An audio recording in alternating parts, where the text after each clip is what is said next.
एक आदिवासी बच्चा वहां बैठा हुआ है और वीडियो कैमरा पर बीजेपी का नेता उसके ऊपर पेशाब कर रहा है।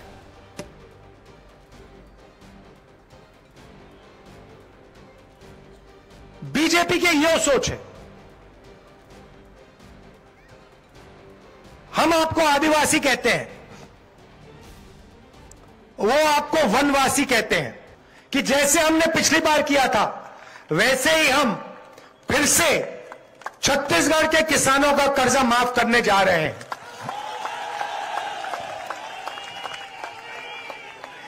छोटा काम नहीं है, आप ये मत सोचिए, छोटा काम नहीं है।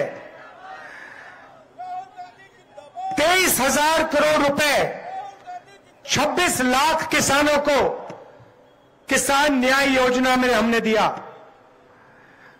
जिन किसानों के पास जमीन नहीं है 7,000 रुपए प्रति साल 5 लाख लोगों को तकरीबन 760 करोड़ रुपए हमने दिए।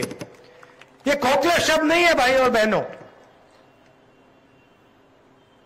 ये मैं आपसे दिल से कह रहा हूं।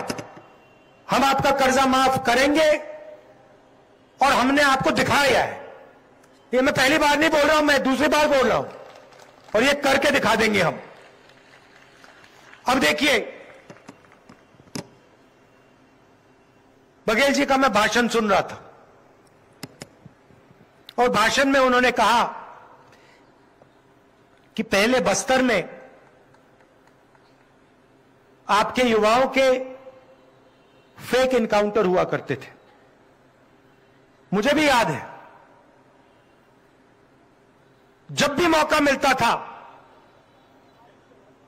आदिवासी युवाओं को धमकाया जाता था, डराया जाता था, फेक एनकाउंटर किया जाता था।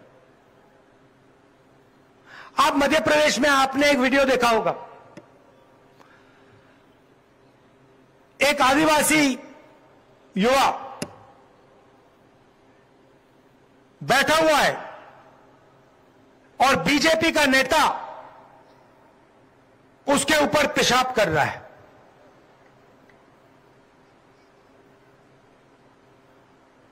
आप सोचिए, एक आदिवासी बच्चा वहां बैठा हुआ है और वीडियो कैमरा पर बीजेपी का नेता उसके ऊपर पेशाब कर रहा है।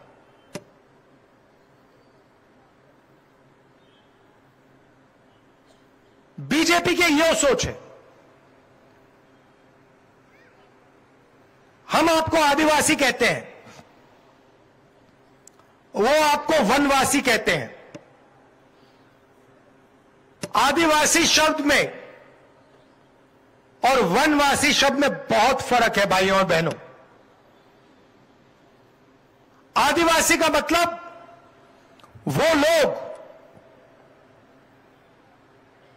जो इस जमीन के,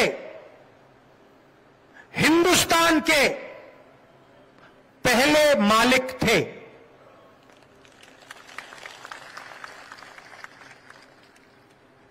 मतलब ये जो पूरा का पूरा देश है जिसको हम हिंदुस्तान कहते हैं, इसके ओरिजिनल मालिक आदिवासी लोग हैं, आप लोग हो। शब्दों के पीछे बहुत कुछ छुपा होता है। आदिवासी हम आपको इसलिए कहलाते हैं क्योंकि यह जमीन आपकी थी। इस जमीन पर, इस जंगल पर, जल पर आपका हक बनता है।